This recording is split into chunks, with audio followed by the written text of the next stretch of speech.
ప్రతిరోజు కూడా ఈ ఐం అనేటువంటి బీజాక్షరాన్ని మన భూమధ్య స్థానంలో నిలుపుకొని ఐం ఐం అంటూ మనం సాధన చేస్తూ గురుగాయత్రి మంత్రాన్ని చేసి అప్పుడు మన దైనందిన కార్యక్రమానికి వెళ్ళినట్లయితే మనకి శక్తి స్వరూపుని యొక్క అలాగే ఆ శక్తి స్వరూపమైనటువంటి బీజాక్షరమైనటువంటి వారి యొక్క సహాయం మనకు లభించి మన ఆటంకాలన్నింటి నుంచి కూడా మనల్ని తొలగించి మనల్ని భౌతికంగా ఆధ్యాత్మికంగా పురోగమించేటువంటి అవకాశం కలిగిస్తుంది అని సద్గురుదేవుడు వారు మనకు తెలియజేశారు.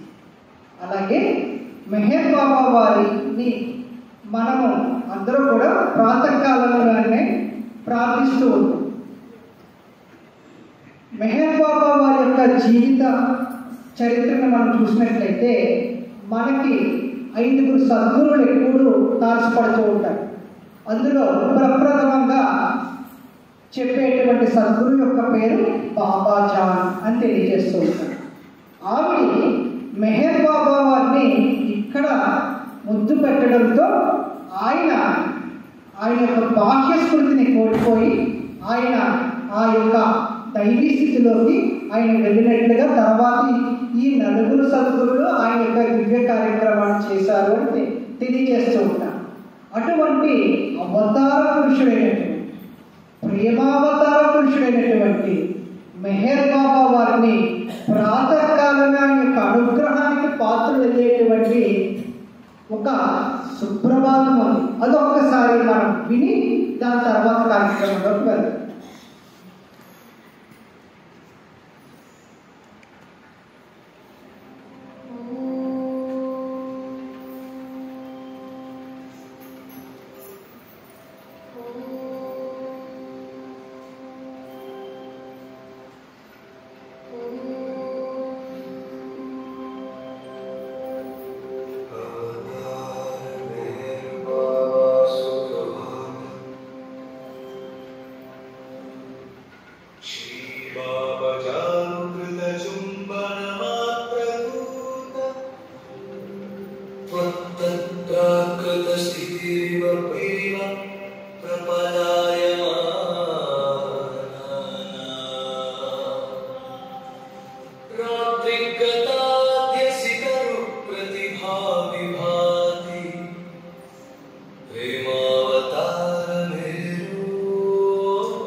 దేవుణ్ణి ఎక్కడ వెతకాలి, ఆయన ఎక్కడ వెతికితే దొరుకుతారో తెలియజేస్తారా అని పిల్లలు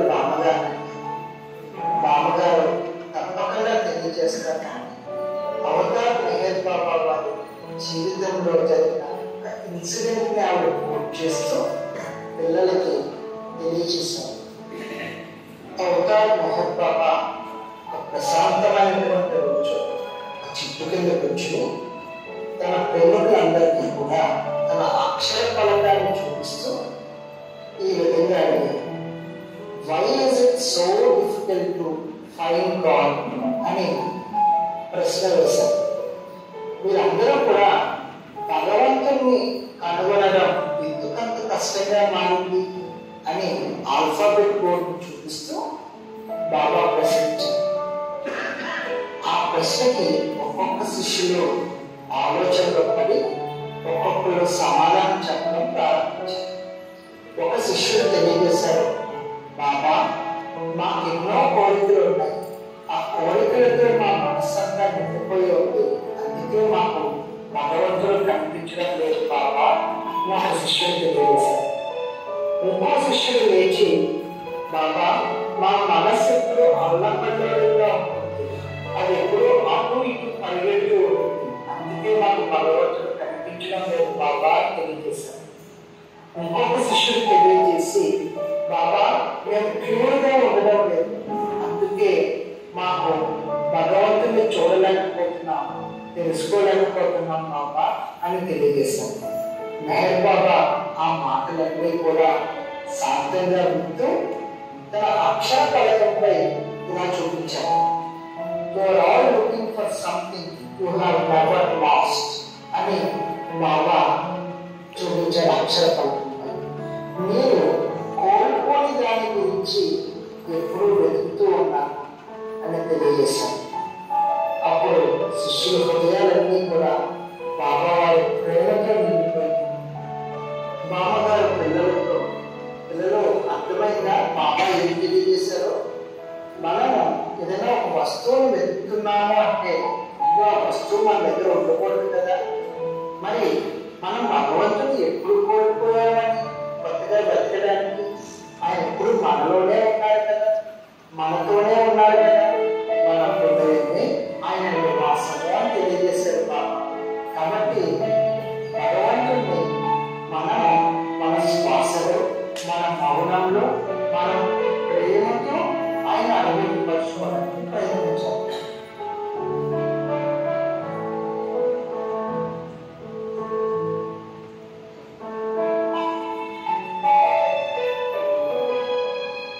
Do not search for God outside of Him, or can only be found within Him.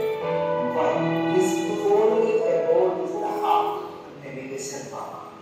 భగవంతుడి గురించి బయట వెతకండి, ఆయన మీలోనే ఉన్నారు, మీ హృదయమే ఆయన నివాసము అని తెలియజేశారు అవతార్ మెహర్ బాబా.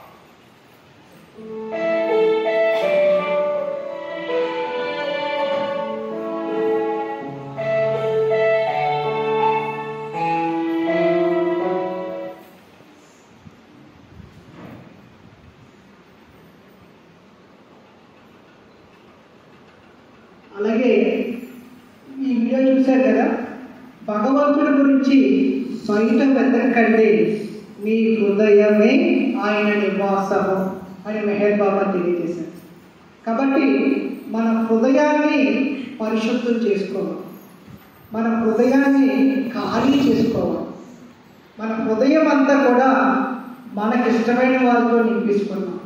ఆ ఇష్టమైన వారినే హర్షత్ వర్గాలు అని తెలియజేశారు. వాటిల్లే క్రోధము, కామము, లోభము, మోహము, మదము, మాత్సర్యము. వీటిల్ని ఖాళీ చేసుకుంటే మనలో ఉన్న దైవము మన హృదయంలో వ్యక్తమవుతారు అని ఆ చిత్రంలో మెహర్ బాబా వారు మనకి తెలియజేశారు. అలాగే చిన్నపిల్లల గురించి ఒక చిన్న యానిమేషన్ మూవీ చేయడం జరిగింది. అది కూడా ఈరోజు ఒకసారి చూడడానికి ప్రయత్నించాను. ఎందుకంటే చిన్నపిల్లలలోనే ఇది మెహర్ బాబా ఎప్పుడు కూడా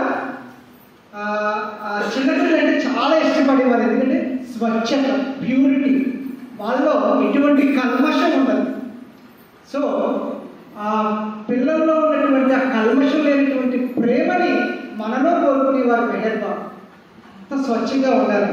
కాబట్టి చిన్నపిల్లలకు సంబంధించిన ఒక యానిమేషన్ మూవీ ఒకటి ఉంది, అది కూడా చూసి తదుపరి కార్యక్రమంలో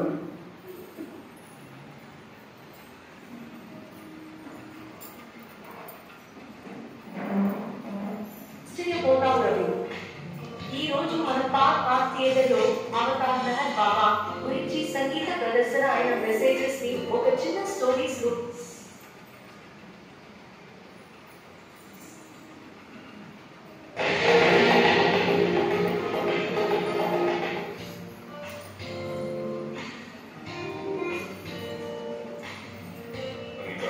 ఇవాళ పిల్లలు ఏదో ప్రత్యేకమైన ఉత్సాహం కలిగిస్తుంది. పిల్లలు అందరూ చాలా ఎనర్జెటిక్ గా అందరూ ఆడుకుంటూ జరుపుకుంటున్నారు. అది ఏమిటే తెలిస్తే ఆశ్చర్యపోతావు రవి.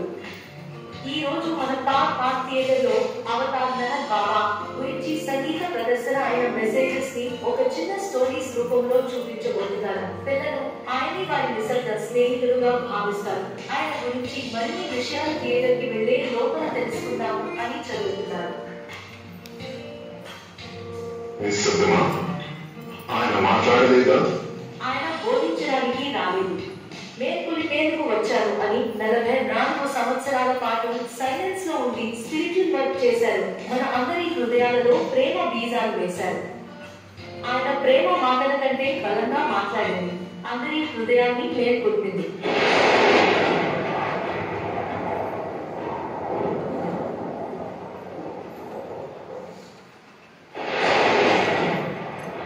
ఈ మాటలు నాకు చాలా డీప్ గా అనిపిస్తున్నాయి. ప్రదర్శనకు టైం అయినట్టు ఉంది. మనం ఆలస్యం చేయకుండా థియేటర్ కి వెళ్ళాలి. చాలా పెద్ద థియేటర్, చాలా ఎక్సైటింగ్ గా ఉంది మెహర్ బాబా గురించి మరిన్ని విషయాలు తెలుసుకోవడానికి.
రవి ఎంత బాగా ప్లే చేశారు. మెహర్ బాబా నామాన్ని ఎంత మధురముగా ఉంది.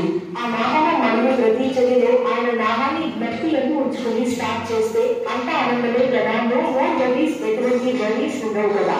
మెహర్ బాబా అంటారు, don't worry, be happy, love me, I will help you.